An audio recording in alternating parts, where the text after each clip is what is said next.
think one of the really difficult things about interaction design is that often the best interaction design is the design that is completely invisible, that users actually don't even recognize that they're using, and it's the result of an enormous amount of work that's gone into creating that. It's meaningful, it's relevant, it's also beautiful and pleasurable, and it's also properly engineered in the sense that it's technically elegant. I think it is about kind of reflecting the big and complex systems behind things or powering things. It's not just in the execution that makes you a good interaction designer, it's in the thought and the intent of what are you trying to accomplish, that's the powerful thing that I think your design process and insight brings. A layer of feedback that glues together information and interfaces and media into a story that we can interact with, a conversation that we can have,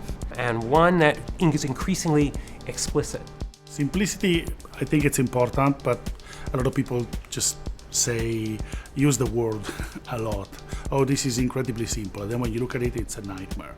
So in a way, it takes a lot of work to design an interface for anything, which is in a way simple to use, and you have to make an effort to try not to overload it with functionalities and meaning. Simplicity has to be the result of deep understanding of a context and of a product, and is translating complexity and is translating that into a way that makes it simple or seamless or invisible for a user. I mean, it's not only the practical aspect.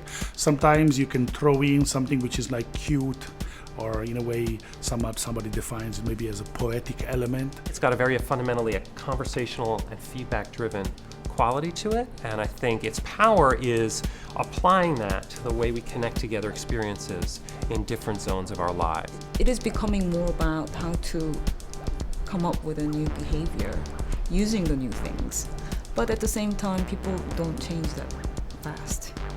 There needs to be a great effort or a great attraction.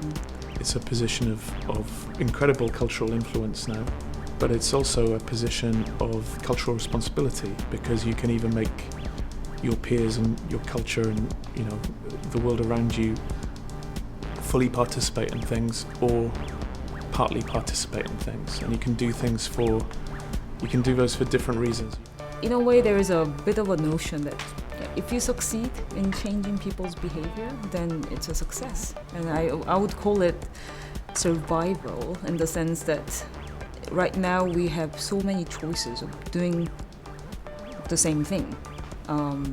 So if you manage to convince people to somehow adopt what you designed and get adopted, that's, for me, probably the most successful.